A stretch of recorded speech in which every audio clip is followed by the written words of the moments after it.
If I was the best man, I'd be very worried. These speeches are getting better each time. Please welcome our best man, Andrew.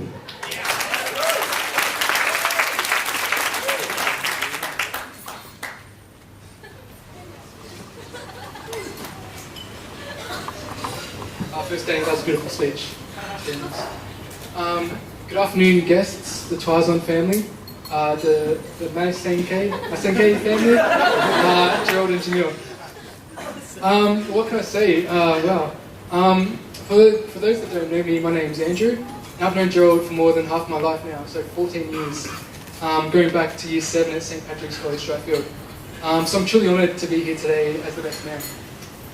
He's actually the first of our mates in our group from school to get married. The rest of us are still too scared of commitment, so good on you, mate. And I've got to say, just coming up with this speech, there's no damning stories, there's no sort of tales to share with you today. In the time I've known Jerald, the guy's just got a clean sheet. He's got an impeccable record. He really is just a great guy and a top bloke. And I'm sure anyone that knows him here will testament to that. And Jamil has proved it, I guess, by marrying him, so there you go. But in those last 14 years I've known Jerald, he's evolved, as we all do, and shifted through different phases as he's grown into the man that he's become, and ultimately the man that Jamil couldn't resist. So let me just tell you let me tell you about some of those different phases, and a bit about the history of Jerald as I know him. So when I first met Jerald, he was in his Jerald the piano player phase.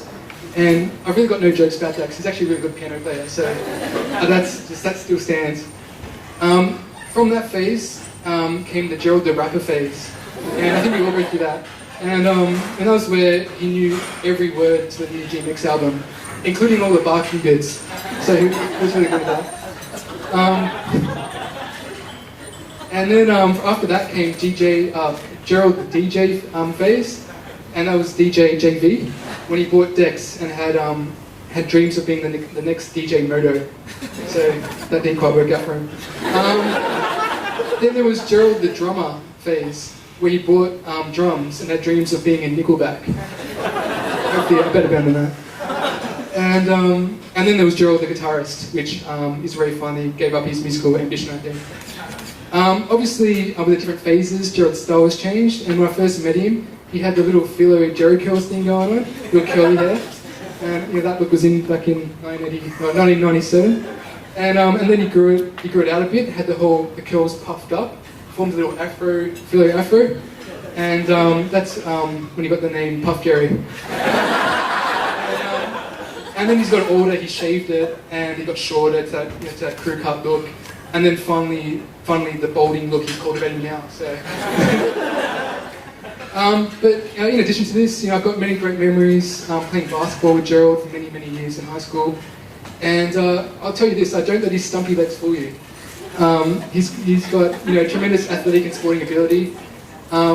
In fact, he actually got a run in the second 15 rugby team at St. Pat's, which is a great achievement. And I believe it's actually the first time any Filipino player has achieved in rugby since Craig Wynn. So.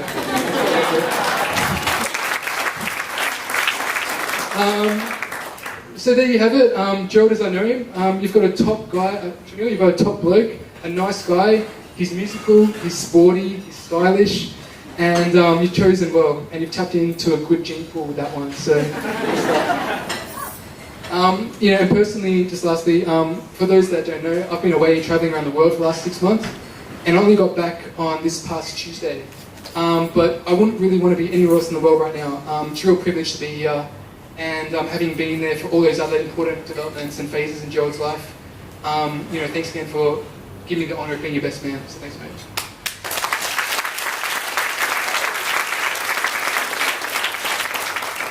And so just lastly, I just want to ask everyone if they could just grab a glass, and as I propose a toast to Jerald and Jamil, and God bless. Cheers.